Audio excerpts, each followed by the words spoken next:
नमस्कार, बहुत स्वागत आप सभी का जी मध्य प्रदेश छत्तीसगढ़ देख रहे हैं आप। मैं हूं आपके साथ कोमल गंगवार। दोपहर के 12 बज चुके हैं और शुरुआत कर रहे हैं दिन दहाड़े की बड़ी खबर के साथ। भोपाल से खबर, जहां स्वास्थ्य विभाग की लापरवाही उजागर हुई है। सरकारी अस्पतालों से डॉक्टर ही गायब है। सीएमएचओ ने औचक निरीक्षण किया, तब पाया कि 24 डॉक्टर और स्टाफ ड्यूटी पर ही नहीं है। एक साथ कई अस्पतालों का निरीक्षण किया गया, जांच की गई, तो जांच के दौरान ड्यूटी से डॉक्टर गायब मिले। डॉक्टर्स और हेल्थ वर्कर्स को अब नोटिस जारी किया गया है और लापरवाही करने वालों का वेतन कटेगा। तो ये बड़ी खबर इस वक्त हम आपसे साझा कर रहे हैं। अस्पताल खुला है, केबिन खुला है और डॉक्टर्स नहीं है, डॉक्टर नहीं है, स्टाफ नहीं है। ऐसे में आप देखिए, मरीज यहां पर पहुंचे तो किसके भरोसे।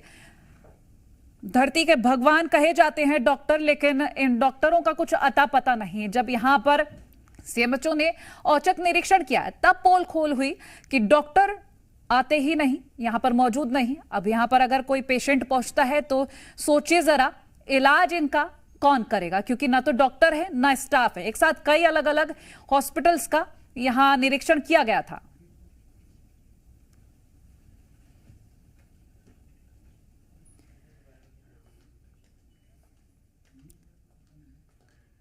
तो ये राजधानी भोपाल से खबर आपसे हम साझा कर रहे हैं। सरकारी अस्पताल से हम ये तस्वीरें कुछ आपको दिखा रहे हैं, जहां 24 डॉक्टर, अलग अलग हॉस्पिटल्स की ही बात कर लें तो 24 डॉक्टर और स्टाफ ड्यूटी पर नहीं मिले। अब जरा ये सोचिए कि जो सामान्य लोग हैं, मरीज हैं, वो सबसे पहले सरकारी अस्पतालों में ही जाते हैं इलाज के लिए, और वहां अगर डॉक्टर स्टाफ मौजूद नहीं है, ड्यूटी से नदारद हैं, तो उनका इलाज कौन करेगा। एक साथ कई अस्पतालों में जांच की गई है और नोटिस भी अब जारी कर दिया गया है। फिलहाल आपको यह भी बता दें कि जिन्होंने लापरवाही की है उनका वेतन कटेगा।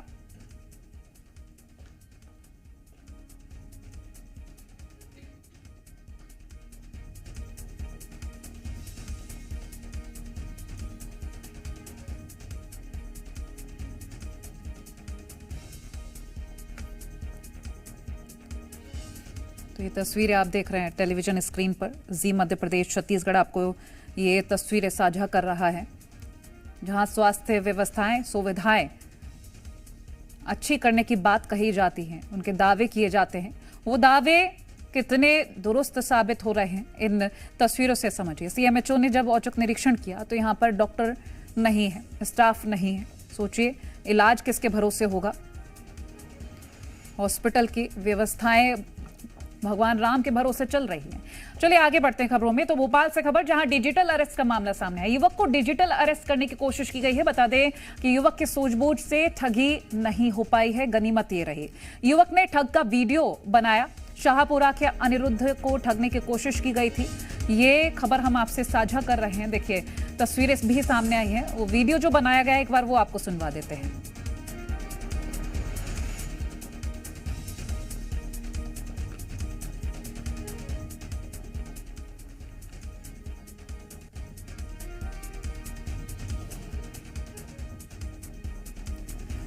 तो ये वीडियो बनाया गया है, बकायदा एक पुलिसकर्मी का यूनिफॉर्म पहनकर ठग बात करता है, आधार कार्ड मांगता है, लेकिन यहाँ युवक की सूझबूझ काम आती है।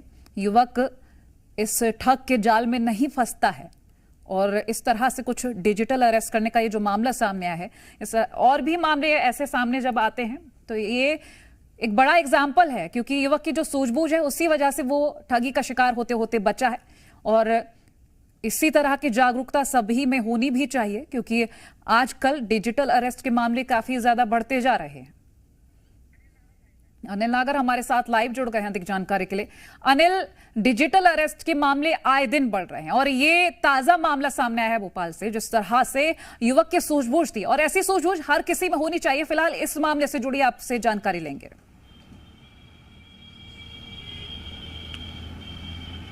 देखिए, कोई भी अपना बैंक बैलेंस पूरी जीवन मेहनत करके एक एक रुपए, एक पाई जोड़कर बैंक बैलेंस बनाता है, लेकिन साइबर ठग चंद सेकंड में पूरे जीवन की जमा पूंजी उड़ा दे रहे हैं। मध्य प्रदेश में लगातार आए दिन डिजिटल अरेस्ट के मामले सामने आ रहे हैं और देखेंगे कि राजधानी भोपाल, ग्वालियर, इंदौर, उज्जैन तमाम ऐसी जगहों से कई लोगों के साथ करोड़ों रुपए की ठगी हो चुकी है। अब देखिए राजधानी भोपाल में आज एक युवक के साथ ठगी करने की कोशिश की गई, लेकिन युवक की सूझबूझ के चलते वो ठगी का शिकार होने से बच गया। देखिए एक जो है सब इंस्पेक्टर बनकर युवक को पुलिस फर्जी पुलिस कॉल आता है और वो तमाम तरह की कई धमकियां देता है और उसे डराने की कोशिश की जाती है, लेकिन युवक डिजिटल अरेस्ट के मामले में पहले से जानकारी रखता था, तो वो जो है साइबर ठगों को कहने में नहीं आता और वो पूरी जो साइबर ठग से बातचीत है वो पूरी रिकॉर्ड करता है और वो कुछ देर बाद साइबर ठग का फोन कट कर देता है, तो उसके साथ ठगी होने से बच जाती है। देखिए बाकी दर्शकों से भी जी मध्य प्रदेश छत्तीसगढ़ यही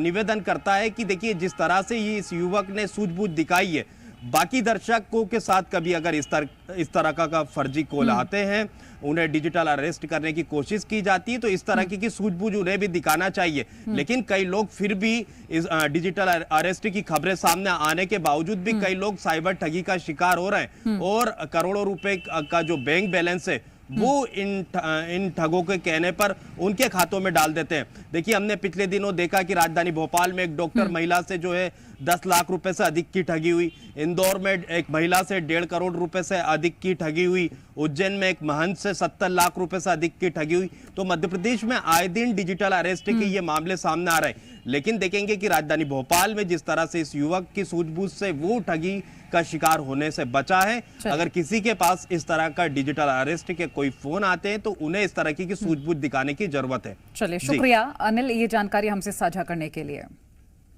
और ग्वालियर से खबर है जहां पुलिस ने ट्रक चालक से डिजिटल ठगी, यहां नकली पुलिस ने ट्रक चालक से डिजिटल ठगी की है। फर्जी सेल टैक्स अधिकारी और पुलिस ने ठगी की है। बता दें नकली पुलिस बनकर ट्रक चालक से ठगी की वारदात को अंजाम दिया गया है। ट्रक चालक से फोन पे कराए हैं 12,000 रुपए। डबरा सिटी थाने में पीड़ित ने शिकायत की है। पुलिस लिखे हूटर लगे वाहन में ये लोग सवार थे, ये ठग सवार थे। सिरौल थाना पुलिस केस दर्ज कर जांच में जुटी है। सिरौल थाना इलाके के अडूपुरा तिराहे का ये मामला बताया जा रहा है। देखिए फोन पे का स्क्रीनशॉट भी ये पीड़ित दिखा रहा है और ट्रक चालक से ये 12,000 फोन पे कराए हैं।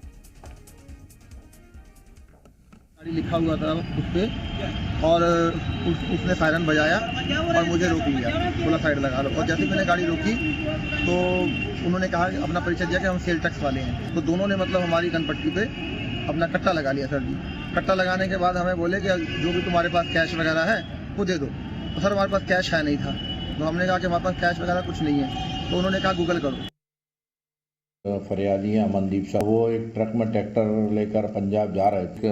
बुलेरो गाड़ी ने उनको रोका सेल टैक्स अधिकारी बन के और उनके गाड़ी के पेपर वगैरह चेक करें। उनको धमकाया कि तुम्हारी गाड़ी में पूरे कंप्लीट पेपर नहीं है और तुम्हें जो है हमें पैसे देना पड़ेगी। वैसे टोटल 12,000 रुपये उनसे ज़बरदस्ती वसूल करें। उनके आवेदन पर से जो है अब एक्सटॉर्शन का अपराध पंजीबद्ध किया गया है। हमारे साथ करतार सिंह राजपूत लाइव जुड़ गए अधिक जानकारी के लिए। करतार, नकली पुलिस बनकर ट्रक चालक को ठगा गया है, पूरी जानकारी दीजिएगा।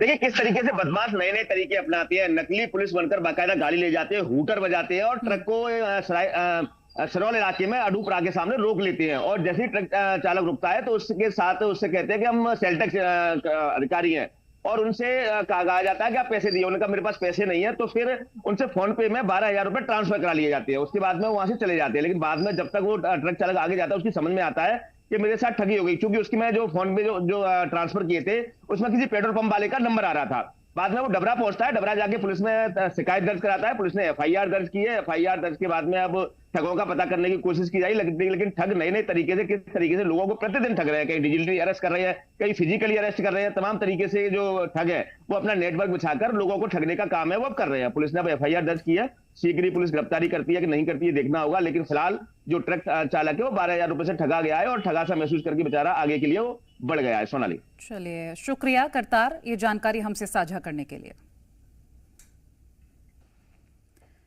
वहीं दुर्ग जिले के हथखोज क्षेत्र में पुलिस ने अवैध बांग्लादेशी रोहिंग्या मुसलमानों की पहचान के लिए बड़ा सर्च ऑपरेशन चलाया है। 200 घरों की तलाशी के दौरान 21 संदिग्धों को हिरासत में लेकर पुलिस पूछताछ कर रही है। पुलिस की 15 से ज्यादा थानों की TI और सैकड़ों पुलिसकर्मियों ने हथखोज के इंडस्ट्रियल एरिया और नई बस्ती में तलाशी ली। आपको बता दें कि पुलिस की टीम भिलाई के सेक्टर 5 और 6 में भी सर्चिंग कर रही है। दूसरे राज्यों से आए लोगों की जांच की जा रही है।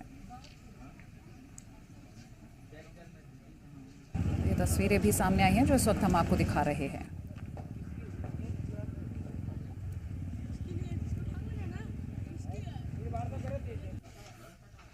दुर्ग से हमारे साथ सहयोगी हितेश शर्मा लाइव जुड़ गए हैं। हितेश, रोहिंग्या मुसलमानों की पहचान के लिए सर्च ऑपरेशन चल रहा है, पूरी डिटेल दीजिएगा। जी देखिए, बिल्कुल आपको बता दूं, 10 दिसंबर को छत्तीसगढ़ के डिप्टी सीएम और गृह मंत्री विजय शर्मा दुर्ग के दौरे पर थे, जहां मीडिया ने उनसे सवाल किया था कि लगातार घुसपैठ छत्तीसगढ़ में हो रही है, जिसके बाद उन्होंने पूरे छत्तीसगढ़ में आदेश दिए हैं कि जो भी बंगाल और उड़ीसा के सीमावर्ती राज्यों के जो रहने वाले लोग हैं, जो वर्कर वहां से यहाँ काम करने आते हैं, उनकी तफ्तीश की जाए। इसी कड़ी में दुर्ग पुलिस लगातार आज दूसरे दिन भी सर्च ऑपरेशन इन्होंने चलाया है और 15 से ज्यादा थानों के टीआई और 150 से ज्यादा जो पुलिसकर्मी है वो अलग अलग टुकड़ियों में बंटकर सेक्टर 5 और सेक्टर 6 में सुबह से ही तफ्तीश दे रहे हैं। 350 से ज्यादा घरों में अब तक जो है वो तस्दीक की जा चुकी है। तो वहीं 35 ऐसे लोग हैं जिनसे पूछताछ की गई है, जो कि अपना सही पता और सही आधार कार्ड प्रस्तुत नहीं कर पाए हैं, जिसके बाद उनसे पूछताछ करने के बाद उनको थाने भी लाया गया है। सबसे बड़ी बात यह है कि कल भी हथखोज में इसी तरह 200 से ज्यादा घरों में, जो हथखोज इंडस्ट्रियल एरिया है भिलाई का, वहां 200 से ज्यादा घरों में जो सर्च ऑपरेशन चलाया गया था, जहां 200 लोगों से लगभग पूछताछ की गई थी, जिसमें 21 लोग जो है वो सही आधार कार्ड प्रस्तुत नहीं कर पाए थे। पुलिस कहीं ना कहीं इस पूरे मामले पर अब ऐसे लोग जो कि भारत की नागरिकता का सही परिचय नहीं दे पा रहे हैं, ऐसे लोगों को ढूंढ रही है और ढूंढ करके उनके साथ राज्य शासन को जो भी आदेश और निर्देश होगा उसके बाद उन पर कार्रवाई की जाएगी। जी चलिए, शुक्रिया ये जानकारी हमसे साझा करने के लिए हितेश। झाबुआ से बड़ी खबर आ रही है, जहां निजी कंपनी पर खाद्य विभाग की बड़ी कार्रवाई हुई है। एक्सपायरी डेट की यहां पर पानी की बोतल्स बेची जा रही थी। शादी समारोह में खाली यहां पर खराब पानी की बोतल्स दी गई। शिकायत करने के बाद खाद्य विभाग ने एक्शन लिया। एक्सपायरी पानी की बोतल और पाउच यहां से जब्त किए हैं। दूसरे ब्रांड के नाम से ये पानी की बोतलें बेची जा रही थी। फिलहाल सामग्री भी जब्त की गई है खाद्य विभाग की ओर से और प्लांट को सीज कर दिया गया है। जब्त की गई सामान की कीमत करीब 60,000 रुपए है।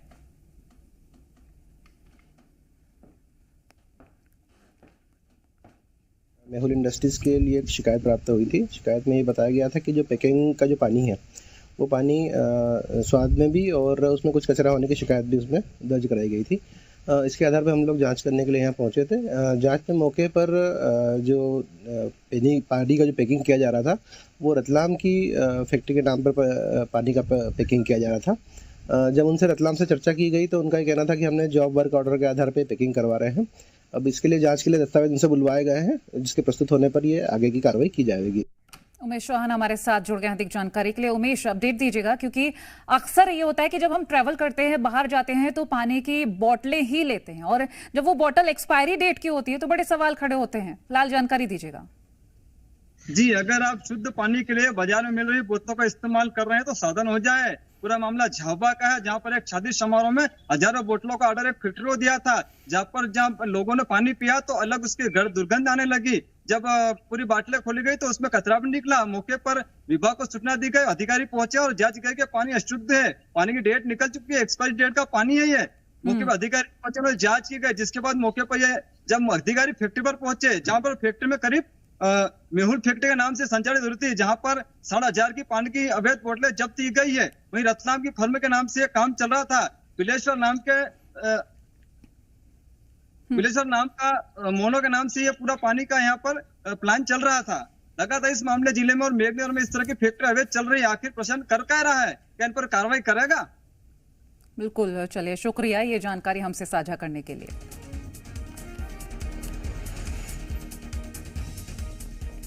मुरैना से खबर, शंकराचार्य अविमुक्तेश्वर आनंद सरस्वती का एक बयान सामने आया है, जहां उन्होंने कहा कि गौ माता की दुर्दशा के लिए सरकारें जिम्मेदार है। लंबे वक्त से सत्ता में है, फिर भी दुर्दशा हो रही है। सरकारों ने गाय को पशु की सूची में रख दिया है। बांग्लादेश में हिंदुओं पर अत्याचार को लेकर भी वो बोले हैं कि भारत की सरकार कुछ बोल ही नहीं रही। सरकार को बांग्लादेश के हिंदू की चिंता नहीं है। सरकार गांव-गांव रैलियां निकाल रही है। ये तस्वीरें भी सामने आई हैं।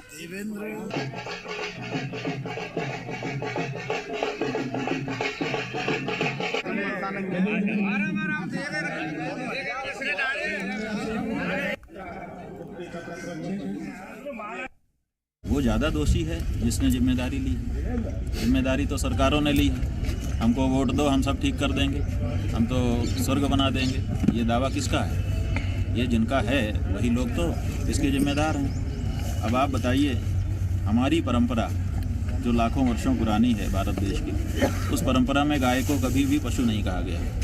गाय को माता कहा जाता है। माता का दर्जा दे करके उसकी माता पिता की सेवा जैसी सेवा की जाती है। अब उस गाय को आपने पशु की सूची में रख दिया, अब उसको पशु घोषित कर दिया। अब पशु घोषित करने का परिणाम ये हो गया कि जो नए बच्चे अब पैदा हो रहे हैं, अब उनको पता ही नहीं है कि ये माँ है, वो समझते हैं ये पशु है, तो उसके साथ पशु जैसा व्यवहार करने लगे। अब आप कहते हैं हम हिंदू पार्टी हैं, हिंदू सरकार है, तो जब आप वैसे तो आप हिंदू पार्टी नहीं हैं, क्योंकि धर्मनिरपेक्ष होने की शपथ निर्वाचन आयोग में दे करके ही आप पार्टी बने। लेकिन लोगों के बीच में जाके आप कहते हैं कि हम हिंदू पार्टी हैं। अगर हिंदू पार्टी हैं और आपकी सत्ता आ गई है तो आपको गौ हत्या बंद करना चाहिए ना। अब बांग्लादेश के जो लोग हैं उनको ये पता चल गया कि हमारे देश में जो हिंदू रह रहे हैं वो निर्बल हैं, हमारी संख्या ज़्यादा है, इनकी कम है, और इनके पीछे भी कोई नहीं है, इसलिए हम जो चाहें इनके साथ कर सकते हैं। अगर भारत खड़ा हो जाता है कि नहीं नहीं हम बांग्लादेश के हिंदुओं के साथ खड़े हैं क्योंकि हम हिंदू बहुल देश के सरकार हैं और बांग्लादेश भी कभी हमारे ही टुकड़ा रहा है, हमारा ही अंग रहा है, कि हमारे ही परिवार के लोग हैं, तो बांग्लादेश की सरकार की, वो भी अंतरिम सरकार की, इतनी हिम्मत थोड़े हो जाती। अरे कोई चुनी हुई सरकार होती तो उसकी भी कुछ ज़्यादा हिम्मत होती। ये तो अंतरिम सरकार है, किसी तरह से काम चलाऊ केयरटेकर सरकार है। इसकी इतनी हिम्मत कि वो इतने बड़े 100 करोड़ देश हिंदुओं के देश के बगल में रह करके हमारे हिंदुओं को बांग्लादेश में प्रताड़ित कर दे। लेकिन यहाँ की सरकार कुछ बोल ही नहीं रही है। खबर मैहर से पूर्व गृह मंत्री डॉक्टर नरोत्तम मिश्रा का कांग्रेस पर तंज सामने आया है। उन्होंने शायराना अंदाज में विपक्ष पर तंज कसा है। कांग्रेस विधायक दल के डिनर प्लान पर डॉक्टर नरोत्तम मिश्रा ने कहा है कि ये किसको फिक्र है कि काबिल का क्या होगा, सब इस पे लड़ रहे हैं कि सरदार कौन होगा।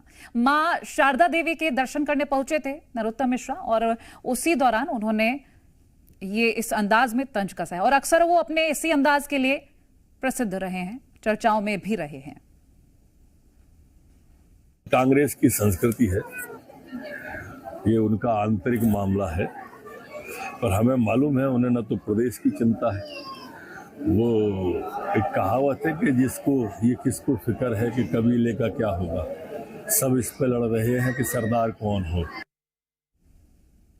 तो देखिए, अपने शायराना अंदाज में कांग्रेस पर हावी होते हुए नजर आए हैं डॉक्टर नरोत्तम मिश्रा। मां शारदा देवी के मंदिर में दर्शन के लिए पहुंचे थे, इसी दौरान उनका ये अंदाज भी सामने है। पूर्व गृह मंत्री हैं डॉक्टर नरोत्तम मिश्रा और उन्होंने कांग्रेस विधायक दल के डिनर पर ये तंज कसा है।